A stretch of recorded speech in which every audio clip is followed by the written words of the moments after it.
Seguindo com o Jornal da Manhã Patos, a segurança é uma preocupação constante da sociedade e das rodovias federais que desempenham um papel estratégico no enfrentamento da criminalidade.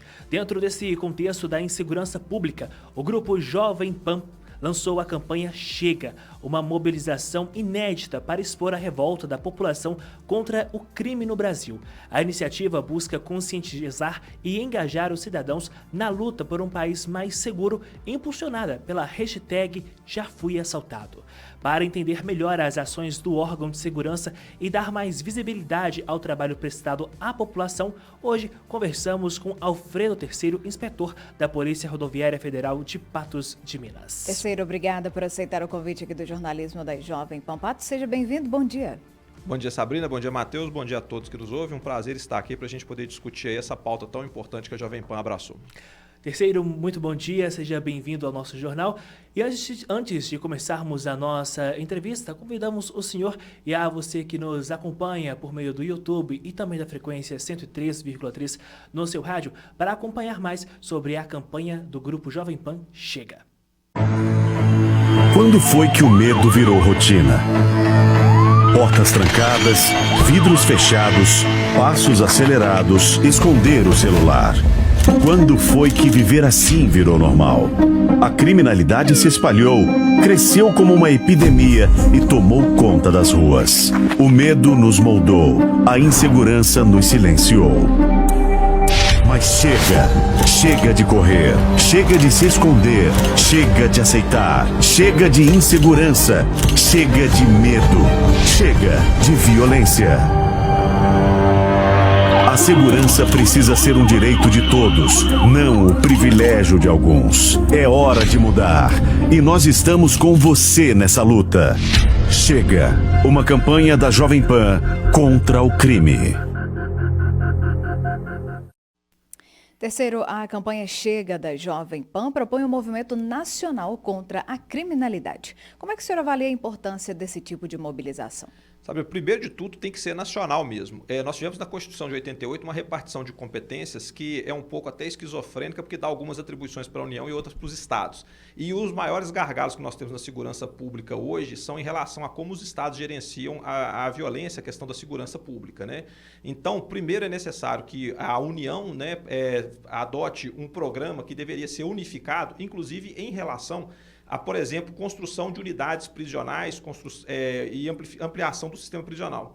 Porque a partir do momento que você coloca na mão de cada governador essa responsabilidade, aquele governador que negligencia a sua segurança pública, ele acaba trazendo um ônus para a sua população, mas o outro que acaba investindo, ele sai prejudicado. Por quê? Porque você tem uma criminalidade que ela é vista como sistêmica no Brasil inteiro e que vai acabar repercutindo, mesmo naquele estado que investe em segurança pública, porque o outro não investiu, porque embora essas ações pontuais, por exemplo, de aumento na quantidade de policiais militares, na polícia civil, no sistema judiciário, seja na maioria das vezes estadual, entendeu?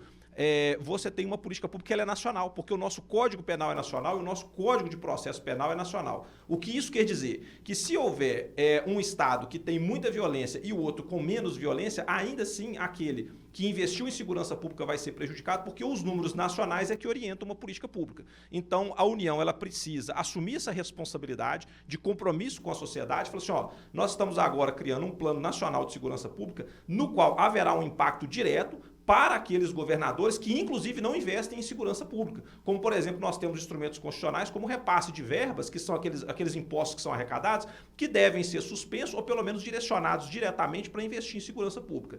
Sem que isso aconteça, nós vamos estar no estado que nós estamos hoje. Alguns investem em segurança, outros não, e no cômputo geral, nós temos políticas de segurança pública que são tíbias, porque não se sabe como se faz numa área e não em outra. Mais uma vez, então, parabéns aí, inclusive, por chamar a atenção para um negócio que tem que ser mais nacional, né? Pelo menos está na hora da União abraçar isso. Muito obrigado, Terceiro. E Terceiro, aproveitando ainda esse gancho do senhor sobre o crime, o investimento para que se possa combater a criminalidade, como que tem sido o trabalho da Polícia Rodoviária Federal em Patos de Minas, nas estradas também que compõem o trabalho dos agentes para combater os mais diversos crimes? Excelente, Matheus, obrigado pela pergunta. Nós estamos, né, a unidade aqui de Patos de Minas já existe há anos já. Nós estamos nos últimos anos aí com operações específicas, inclusive para combater a criminalidade. Nós temos um grupo especializado de combate à criminalidade, que são aqueles policiais que são retirados da escala normal, trabalham numa escala diferenciada de serviço, justamente buscando combater a criminalidade, mas isso não impede, claro, né, e não está impedindo que os policiais que estão lá no dia a dia, nas equipes do dia a dia, que é o meu caso, por exemplo, hoje eu estou nas equipes lá do dia a dia, além de atender acidentes, que é uma obrigação que está quase no nosso DNA, né, uma atribuição nossa, também estamos aí atentos àquelas ocorrências de crime, ou seja, parou um veículo para fiscalizar e a gente vai ver se naquele veículo não só está em condições de circular na rodovia dando segurança para todo mundo, como também nós vamos ver essa questão mais voltada ao crime. E a gente lembra que o crime no Brasil ele perpassa diversos aspectos. Então, às vezes a gente acha que o cidadão de bem, que a gente normalmente chama de cidadão de bem, não está cometendo um crime, mas quando ele está dirigindo embriagado, ele está cometendo um crime também.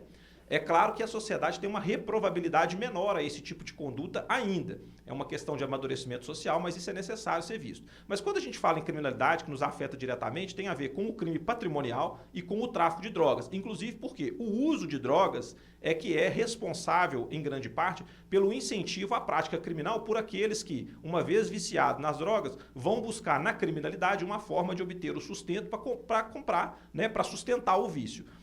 Então, estamos atentos não só aos crimes de trânsito, mas especificamente também a esse tipo de coisa. O crime patrimonial, que é eventualmente o ladrão, o bandido que rouba, né? Mas em específico, o que mais nos afeta lá é o trânsito de drogas na nossa rodovia, e justamente por isso, porque o tráfico de drogas e o consumo, no final das contas, que estão aí gerando esses índices alarmantes de criminalidade com o qual estamos convivendo atualmente. Pois é, nos últimos meses, o senhor acredita que houve aumento nas apreensões de drogas e armas aqui na região? Curiosamente, Sabrina, nós tivemos, em comparação com o ano passado, nós triplicamos a quantidade de cocaína apreendida. A cocaína, o número parece menor, né, mais tímido, mas a gente lembra que o alto valor agregado ao produto aí justifica transportes em menores quantidades. E cada apreensão de cocaína é um esforço muito grande, ou seja, tem que fiscalizar muito veículo para pegar pouca droga, mas ainda assim repercute. Para você ter uma ideia, nós pegamos pouco menos de 4 quilos no ano passado e esse ano nós já passamos dos 10 quilos de cocaína. Mais uma vez, parece pouco, mas cada quilo de cocaína aí está orçado aí em milhares de reais no mercado. E em relação à maconha também, nós tivemos um aumento de 10 vezes a quantidade de maconha apreendida, quase 10 vezes. Nos primeiros 3 meses do ano passado foram apreendidos um pouco mais de 60 quilos de maconha e esse ano nós já tivemos aí apreensões maiores, nós estamos quase batendo nos 600 quilos de maconha apreendida. Ou seja, há um aumento da demanda.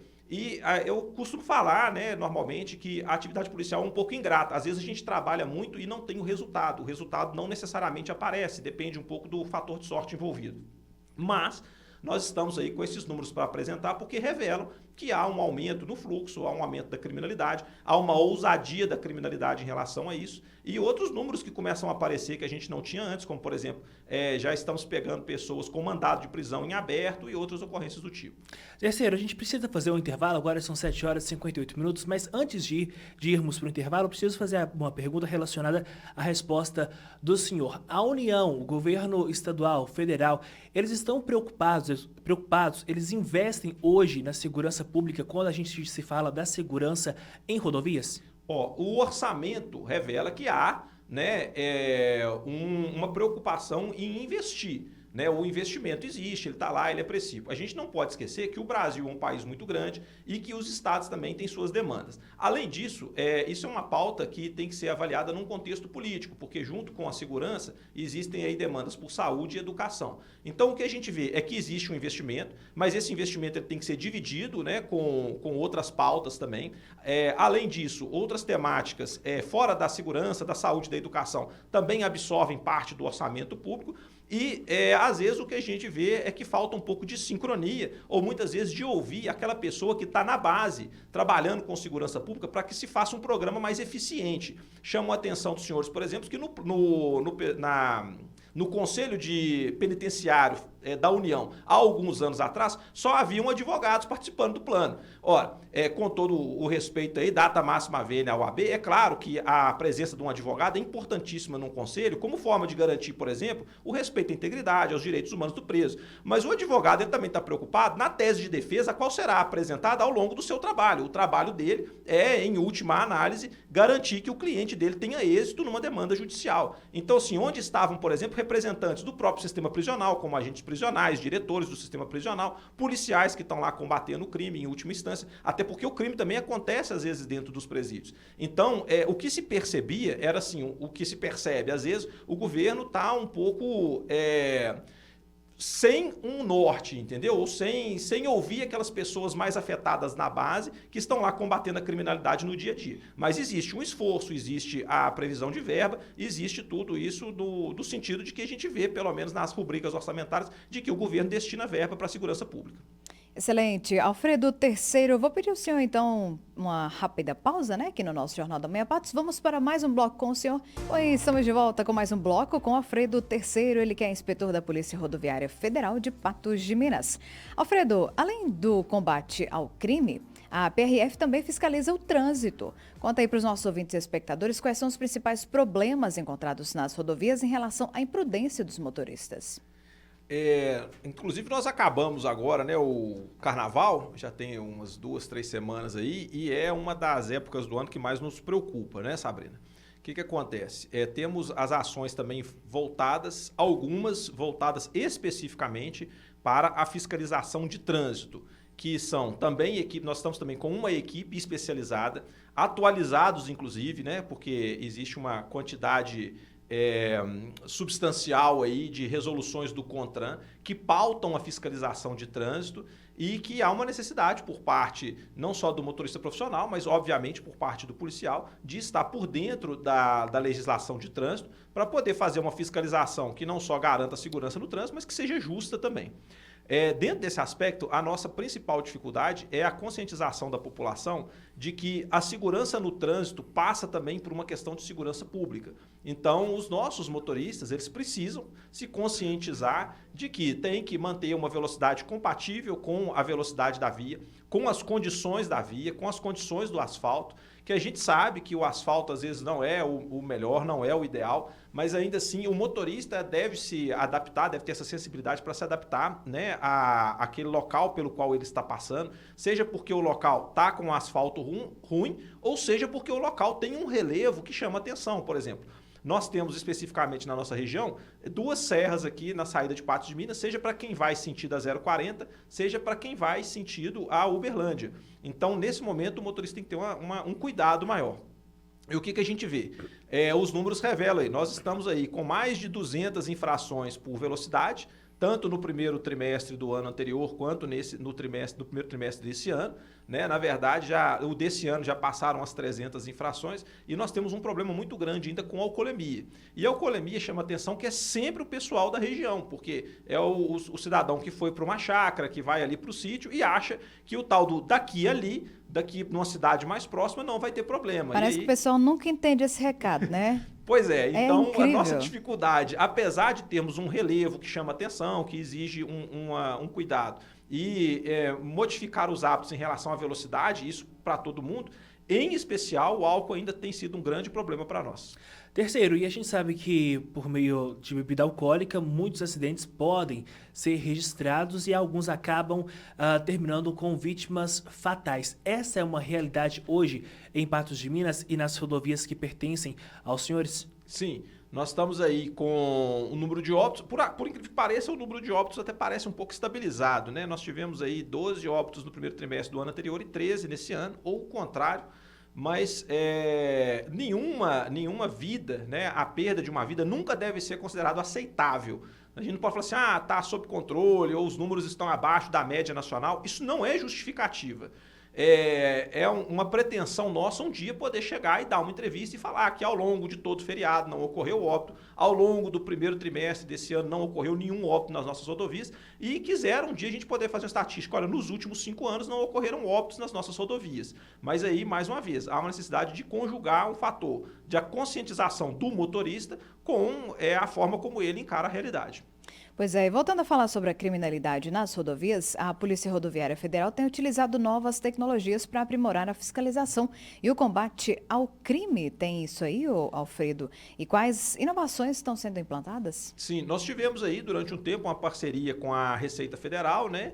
Que era o scanner para averiguar o próprio interior das bagagens dos veículos, né? Para ver se há drogas no interior dos veículos, armas. Mas é por uma questão orçamentária há que compartilhar o uso do scanner. Então, atualmente, aqui na nossa região, o scanner não está disponível. Mas a gente conta aí com a boa vontade dos colegas para trabalhar. A gente tem o nosso sistema de informações, do qual há um cruzamento de dados que a gente procura dentro daqueles dados que são alimentados pelas polícias do Brasil inteiro, a fazer cruzamentos de dados, analisar o perfil das pessoas. Aí chama até a atenção, Sabrina, que eventualmente nós encontramos resistência por parte de algum setor da sociedade, em especial pessoal dos direitos humanos, pessoal mais envolvido aí, inclusive na área do judiciário, né? Que nós já ouvimos muitas críticas em relação à forma como a polícia trabalha, porque existe no Brasil, e mais uma vez, um problema de segurança pública, uma fragmentação entre aquilo que se chama polícia ostensiva e a polícia judiciária, que é aquela que investiga. Então, há que se tomar um cuidado muito grande do tipo de tecnologia e dos limites do uso da tecnologia que a Polícia Rodoviária Federal faz e que a Polícia Militar faz. Por quê?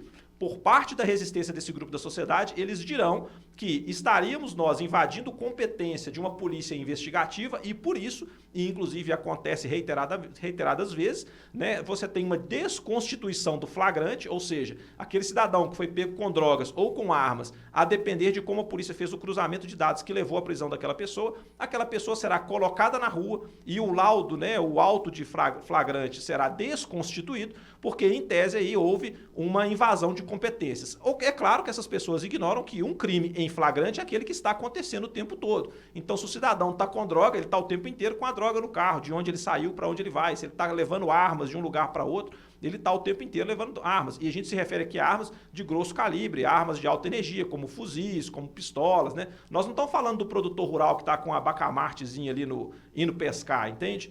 Essas pessoas, então, que foram presas muitas vezes por um cruzamento de dados ou dependendo do uso da tecnologia que a polícia faz, essas pessoas serão colocadas na rua por uma tecnicidade que dizem que as polícias ostensivas não poderiam investigar. Álvaro Terceiro conversando com a gente sobre criminalidade, sobre o trabalho da Polícia Rodoviária Federal em Patos de Minas e também nas rodovias federais pertencentes próximos a nós. Terceiro, o ministro Lewandowski tentou lançar um plano para unificar a segurança pública. Esse plano seria ou é bem sucedido? Pois o plano, na verdade, é uma continuidade de algumas outras medidas, né? Nós tivemos aí, ao longo dos anos, e isso não tem a ver necessariamente só com um governo, né? O Estado em si, né? A forma como o Estado se organiza, ele perpassa pela segurança pública. Então, o plano seria uma sistematização mais recente, né? Uma atualização de políticas públicas, mas, mais uma vez, encontra muita resistência e aquilo que foi dito no início. Nós temos hoje atribuições que são dadas aos estados e atribuições que são dadas à União. E, mais uma vez, independente de qual governo muitas vezes nós temos uma política da União que vai preterir determinados estados e favorecer outros a depender das alianças políticas que são feitas. Se o presidente é de um partido, o governador é de outro partido, e isso acontece no Brasil desde 1890, quando nós nos tornamos aí uma república, né? Quando houve aí a proclamação da república e a constituição de uma federação. Dentro desse aspecto, todo o plano, por poucos bem-sucedido que seja, já é uma vitória, considerando o estado em que nós estamos. Mas há uma necessidade da União ela absorver um pouco mais dessas atribuições. O problema é como isso vai ser feito do ponto de vista jurídico, democrático, uma vez que a própria Constituição estabeleceu limites e a gente não vê a possibilidade de modificações nesses limites sem uma reforma constitucional. E falar em reforma constitucional no atual estado do Brasil hoje é colocar fogo aí em pneus em praça pública, né? Com toda certeza a gente vai continuar acompanhando esses casos e, claro, né, continuar falarmos sobre essa campanha Chega e, claro, também sobre o trabalho da Polícia Rodoviária Federal em Patos de Minas. Álvaro Terceiro, muitíssimo obrigado por ter aceito o convite da Jovem Pan Patos. Um prazer para nós poder dar um pouco de resultado aí, né? Mostrar para a população um pouco do que a gente faz e estão de parabéns pela iniciativa aí dessa pauta tão sensível hoje à população. Espero ter contribuído de alguma forma. Muito obrigada, Terceiro.